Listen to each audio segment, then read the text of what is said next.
Kia ora everybody, Chris Farhi here from the Bayleys Insights and Data team. We've got Ankur Dakwale talking about the biggest news in New Zealand real estate. Good lineup of content today. So we've got the latest Stats NZ inflation data, latest migration data, both of interest to the housing market, recent snapshot of sales in the horticulture space, a bit of content from our global partner Knight Frank, and of course we've got the property of the week. But first off, Ankur, we've got the latest inflation data. Yeah, so Stats New Zealand have released this data for the 12 months of June 2023 now, and as expected by a lot of the commentators, inflation has come off its peak, so down from 6.7%, which it was in March 2023, it's now down to 6% in June 2023. Now this is annual inflation data. What they found though is food costs were still growing. Now this has been growing by 23.3%. Which is crazy. Yeah, which is crazy. Yeah. The quarterly result though is 1.1%. Now if you extrapolate that over the full year, it's like a 4.4%. So you can kind of argue that it's trending downwards. Yeah, you can definitely see that in the data. So we've had the annual rate coming down. You've got those quarterly results showing that's probably going to go down further. Now we think that this is good for the housing market because it's getting more sense that inflation is starting to get under control. Latest result consistent with what the Reserve Bank was expecting, so it means we're not going to see any craziness in the official cash rate. So overall we think that's good and fits into that wider picture around interest rates getting under control or at least stabilising where they are. So then next up, Ankur, we also had the latest Stats NZ migration data. Yeah, so this was also released again by Stats New Zealand. This is for the 12 months to May 2023, so a little while back now, but what they found is that net migration has actually increased again. There's been a big, strong comeback, now with a net gain of about 77,800 people over the past 12 months. Now, this has been kind of extrapolated again, so we'll have a loss of about 30,000 New Zealand citizens leaving the country, but a gain of 108,000 non-New Zealand citizens coming into the country. Yeah, and so we think again, like this is good for the rental market first and foremost. I guess if you're an owner or an investor, likely to see rents increasing just off the back of that boost in demand. Probably not that major for the housing market straight away, given foreign buyer bans. But that said, we'll talk a little bit later about some content from Australia, which is showing that the migration surge over there is pushing more first home buyers into the market. So we might start to see some secondary impacts from that migration as well. Next up, going into the rural space, the latest global dairy trade data has come through. And so, Ankur, what do we know in that space? Yeah, so this has been quite interesting because this has now fallen 5th time since July 2021.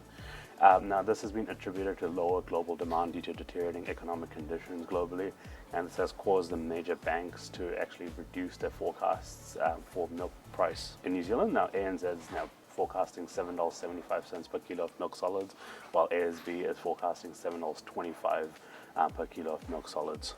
Yeah, interesting. And if you look at our latest research on the dairy property market, you'll see that generally like the rural markets have been performing better than commercial and residential over the past year, but we are starting to see some headwinds come through on commodity prices, which is what this data is talking about, and then also things like operating costs on farm, interest rates. There's starting to be some pretty significant headwinds coming through into those markets as well.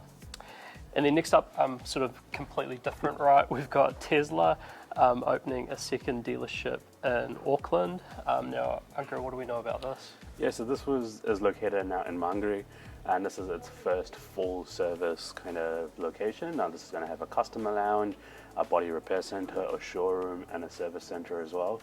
It's their 4th facility in New Zealand, but it is also largest in Australasia, so it's, pretty big kudos to them. It's 28,780 square meters and developed by the James Kirkpatrick Group, and the deal was brokered by Bayleys, so it was brokered by Lloyd Budd and Greg Hall from Bayleys Commercial.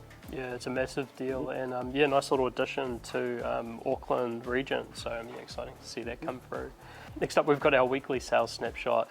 The snapshot's powered by the team at Bayleys Country with a sample of recent horticulture sales, specifically for kiwi fruit orchards. And so first off, Ankur, we've got one in Kerikeri. Yeah, so the first up we have 159A Kapiro Road in Kerikeri. Now this is an impressive new development, 6.93 hectares planted with 3.2 hectares of sun-gold kiwi fruit. This was production only, and this was sold for $3.2 million or $1 million per canopy hectare. and it was sold by Alan Kerr from Bayleys in the Bay of Islands. Yeah, and then next up we've got 334 Esdaile Road in Pahoia. So this is described as income and family lifestyle. 2.33 hectares planted with 1.76 hectares of green kiwi fruit, house and production, sold for 1.465 million, or about 832,000 per canopy hectare, although acknowledging there's a house in there. They were sold by Brent Truman from Bayleys Tauranga. And last up we have 44 Armstrong Road in Puna. Now this was described as significant, rare and in location. It says 6.21 hectares planted with 1.77 hectares of sun gold and 1.85 hectares of green production and house. This was sold for $4.7 million, or a blended rate of $1.3 million per hectare. This was sold by Phil Mangos and Snow Williams from Bayleys in Tauranga. Next up, going offshore, our global partner Knight Frank has released their latest waterfront index for 2023. And so this is a study of waterfront properties around the globe, specifically focused in on the price premium for waterfront property. And so headline results here were that beachfront properties typically have a premium of about 76% relative to non-waterfront, harbourside at 61%, riverside at 49%. Ankur, if we look into sort of different parts of the world, what do we see there?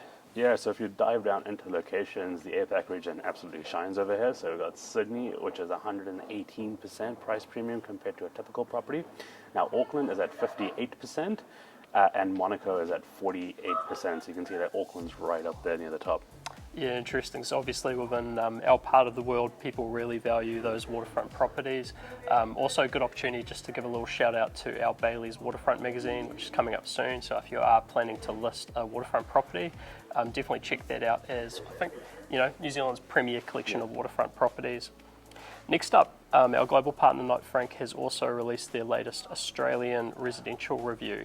Now this is interesting because it gives some insight into what the migration surge in New Zealand might mean for the market. And so Ankur, what do we see over there? Yes, this is really interesting because they have a really low vacancy rental rate.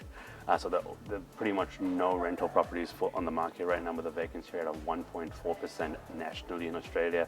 This was last seen about 16 years ago. That's been the tightest in Adelaide at 0.5% and Perth at 0.7%, so pretty much nothing there for rent.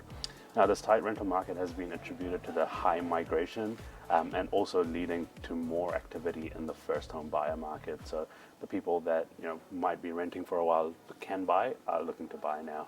Yeah, and so that's really interesting when you start to think about what might happen in New Zealand with the migration surge we're seeing here. So a lot of commentators are sort of discounting the impact on the market because they'd say, migrants typically from China, India, Philippines, South Africa, unlikely to buy due to the foreign buyer ban. But what we're seeing in Australia is that surge in migration putting pressure on the rental market and then pushing first home buyers into the sort of buy mode. So that's something that we think will likely happen in New Zealand as well. And finally, to wrap up, we've got our property of the week. So Ankur, what have you got for us this week? Yeah, so my property of the week this week is 79 TT Road in Moku, South Auckland. This is described as stunning lifestyle retreat. It's 5 bedrooms, 3 bathrooms on 5.34 hectares. It's a luxurious home built for entertaining. It's got a large storage facility with 3-bay barn and for farm equipment. So if you want to learn more about this, please get in touch with Peter Sullivan or Christina Liu from Bayleys in Papakura. Yeah, and then for me, I've got 70 Ben Morven Road in Fairhill in Marlborough. And so this is highly productive Sauvignon Blanc and family home. It's 4 bedrooms, 2 bathrooms on 8.0 hectares. It's planted with 6.4 hectares of Sauvignon Blanc. It's a 10-minute drive to Blenheim CBD. So if you want to learn more about this one, contact Kurt Lindsay or Tara Mason from Bayleys Marlborough. Well, that said, we'll wrap it up here. So thanks very much, Ankur. Thanks, Chris. And we'll see you next time. Ciao. Yeah.